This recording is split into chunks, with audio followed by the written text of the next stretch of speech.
जय जिनेन्द्र दोस्तों। आज का विश्लेषण हम लेकर आए हैं। आप सभी ने सुना होगा, बांग्लादेश, म्यांमार से आए हुए बहुत से विदेशी, अधिकतर उसमें मुसलमान हैं, वो हमारे देश में घुस आए हैं। सुदर्शन न्यूज़ के हिसाब से ये लोग 10 करोड़ होंगे, लेकिन कुछ ऑफिशियल सरकारी आंकड़े ये भी कहते हैं कि वो 6.5 करोड़ के आसपास हैं। अब सोचिए कि बहुत सारे देश ऐसे हैं जो 50 लाख जनसंख्या के आसपास हैं, जो अच्छे देश हैं, और भारत में अगर 10.5 करोड़ यानी कि 11-12 कंट्रीज ऐसे घुस आए हैं जो वहां से भूखे नंगे थे। आपको याद होगा कि अगर आप अमेरिका, इंग्लैंड या कहीं जाना चाहें तो आपका पूरा स्टेटस वहां पर देना पड़ता है। आपके पास कितना पैसा है, कितनी एजुकेशन है, वो लोग ऐसे नहीं घुसने देते। कम से कम एक कोई उनके काम का बंदा हो, इंजीनियर हो, डॉक्टर हो, पढ़ा लिखा हो, प्रोमिनेंट बंदा हो, धनवान हो, बिजनेसमैन हो, तब वो अपने यहाँ घुसने देते हैं। ये अबाड़ा कबाड़ा घुस के यहाँ पर अगर घुस भी आता, कोई बात नहीं, मानवता के तौर पे हमने अगर उनको यहाँ पर रहने भी दिया तो ऐसी कोई बात नहीं होती। लेकिन आप देखिए उसमें अधिकतर मुसलमान होते हैं। ऐसा हिंदू लोग जब करते हैं तो सरकार पता नहीं कहां से उनको पकड़ लेती है और वापस भेज देती है। कुछ दिनों पहले एक 500 लोगों का दस्ता पाकिस्तान वापस भेजा गया, जो रोता कलपता गया कि हम यहाँ पर आए थे बचने के लिए और हमें भेजा जा रहा है और वहां जाकर हमको मुसलमान बनना पड़ेगा और हमारे ऊपर बहुत जुल्म होते हैं, हमारी औरतें उठा ली जाती हैं, हमारी लड़कियां उठा ली जाती हैं। लेकिन मुसलमान लोग आते हैं, वो झुग्गी झोपड़ियों में इधर उधर कहीं छुप जाते हैं, मजदूरी करने लगते हैं, वो सब कुछ कर लेते हैं और इनके बीच में छुप जाते हैं। हमारे कुछ एमपी, एमएलए या पार्षद उनका कार्ड भी बनवा देते हैं, उनकी आईडी भी बनवा देते हैं, उनके लिए राशन पानी भी मुहैया करा देते हैं और धीरे धीरे वो 35-40 साल तक भी हो गए, ऐसे लोग भारत के स्थायी नागरिक बन गए।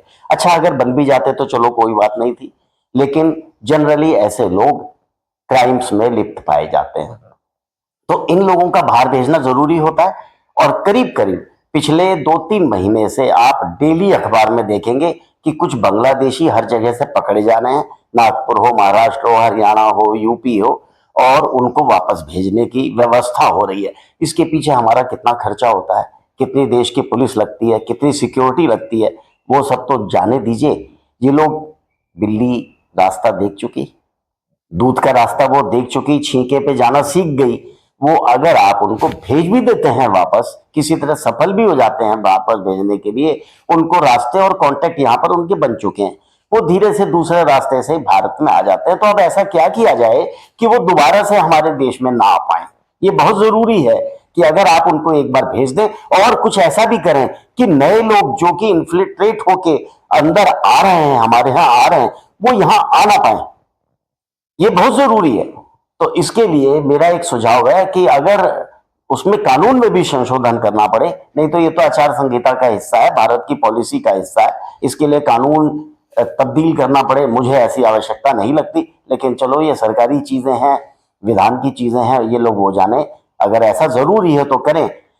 इन लोगों को जैसे ही पकड़ा जाए और ये साबित हो जाए कि ये विदेशी लोग हैं, इनका तुरंत बंध्याकरण ऑपरेशन किया जाए। जब ये समाचार पाकिस्तान, बांग्लादेश, म्यांमार मुसलमानों के पास पहुंचेगा तो आप जानते हैं वो इस मामले में कितने पक्के हैं धर्म अपनी जनसंख्या बढ़ाने के लिए, तो वो तुरंत ही ये सारी में फैल जाएगी बात और नए लोग नहीं आएंगे। और जो यहां से वापस भेजे जा रहे हैं वो, और अगर उनको यहां पर छोड़ भी दिया जाए, अगर पकड़ के और उनके ऊपर मुकदमे चल रहे हैं या जो भी हो रहा है, या वो नहीं जा पा रहे हैं, हम उनको वापस नहीं भेज रहे, उनका देश उनको एक्सेप्ट नहीं कर रहा है, तो कम से कम यहां पर जब तक वो रहते हैं अब और संतति पैदा नहीं कर सकते, कम से कम और बीमारी नहीं बढ़ा सकते। एक दिन ऐसा आएगा वो अपनी मौत मर जाएंगे।